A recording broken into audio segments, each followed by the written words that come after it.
R.I.P. to Hannah Baker and welcome to Nimue, the Lady of the Lake.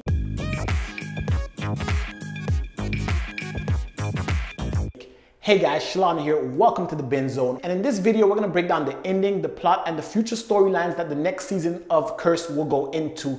But guys, before we dive into this ending explain video, don't forget to hit that subscribe button and give this video a thumbs up for more ending explains, more reviews, more recaps, and all that jazz. But with that being said, let's dive into this ending explain. The ending of season 1 of Curse leaves a lot of questions unanswered, and we have various characters at different paths of their journey.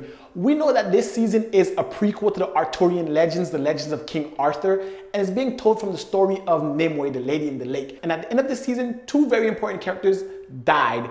We know that throughout the season, the widow, who is the Grim Reaper of this universe, has been targeting Nimue and Morgana. And at the end of the season, both of these characters have died in a sense. Let's start off with our main character, Nimue, who ends up being the Lady of the Lake. For those of you guys who don't know, the Lady of the Lake is eventually the person who gives the Sword of Power, Excalibur, to King Arthur. And we know in later legends that she's around to give Arthur the sword. So what does that mean for Nimue's character after she got shot by arrows and fell into the lake? That means that the character of Nimue as we know her is dead, because the widow is the Grim Reaper of this universe. So whoever face the widow has is the next victim. And this season, she had two faces. She had the face of Nimue and the face of Morgana. And we see at the end of this season that Nimue has died. She got shot with 2 arrows and she fell into the lake. That essentially kills the Nimue that we've grown accustomed to. The Nimue that we've been following since the first episode is gone. She's no longer that Nimue. She's now the Enchantress, the Lady of the Lake, who's destined to guide Arthur to greatness by giving him the power sword of Excalibur. And then you have Morgana's character. Morgana's death is a very interesting one because Morgana started this season as a nun in the Abbey by the name of Ingrain. And by the time we get to the final episode, 2 very important things have happened to Morgana throughout the season. The first thing is she gets corrupted by the spider god Kaliak, and she's infected with that power. And then by the end of the season, we see that Morgana takes the form of the widow. And that's because the widow came to kill Morgana, and Morgana, having the sword of power, slayed the widow and absorbed her power. These 2 things are very interesting because Morgana Le Fay in the legends of King Arthur is an evil enchantress who's King Arthur's foil and rival to Merlin the magician. But the Morgana we met this season was a regular girl who was helping the Fae and was an ally to Merlin and King Arthur. So what changed in her? Well, we can look at Morgana in 2 different ways. We can look at her as Igraine, and we can look at her as the famous Morgana Le Fay, the evil enchantress. Throughout the season, we see her change, and when the Kaliak actually possesses her, she starts going down a darker path, and then when she kills the widow and becomes the widow, she becomes death incarnate herself. So the Morgana we know, or we can say Igraine, has died, and that gives birth to Morgana Le Fay, which is a very interesting thing, death and rebirth, which is a very interesting theme in this season, death and rebirth, because Nimue has died, but the Lady of the Lake has risen. Igraine the Abbess has died, but Morgana Le Fay has risen.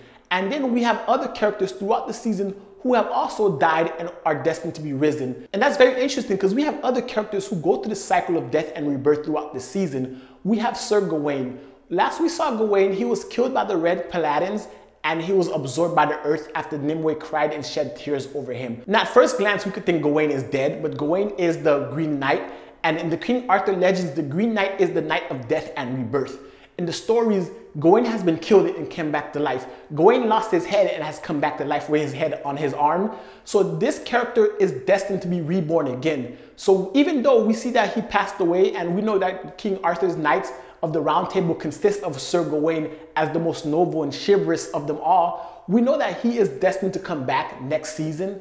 And then we have other characters who have died and transformed in the figurative sense, because we have the Weeping Monk. The Weeping Monk was indoctrinated by the Red Paladins in the Catholic Church to go against the Fae, and he was their champion. He's the greatest swordsman of the land, and that's because he is Sir Lancelot. But in order for him to become Lancelot of the Round Table, he has to shed his persona, and the character of the Weeping Monk is dead because we know 1, he's not a monk, and 2, he's not weeping. Those are just his Fae markings, and his character, the Weeping Monk, was defeated or killed at the end of the season, and he rides off with Percival, aka Squirrel. Percival's character is also another member of King Arthur's Knights of the Round Table.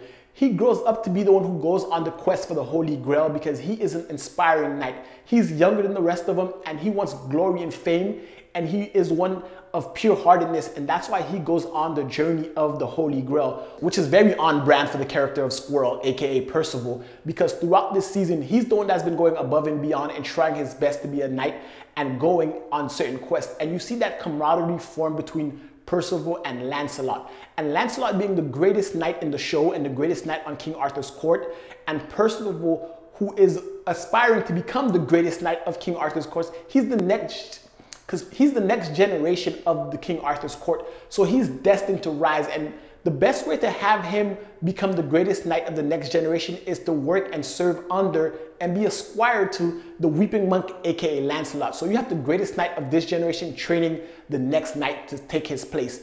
And then we have the man himself, King Arthur. The legend of King Arthur is a legend that we all know throughout the years.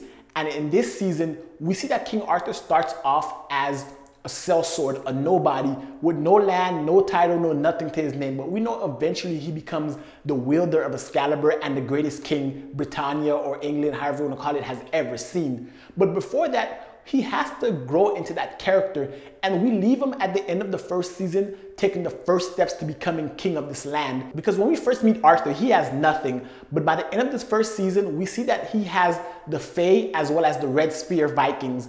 Because remember, at this point, the Green Knight is gone, Nimue is gone, and Morgana is gone. So the Fae have no one to look up to, and Arthur's the only one who is sticking up for them. So they kind of will gravitate towards Arthur. And at the same time, he also saves Guinevere, the leader of the Red Spear.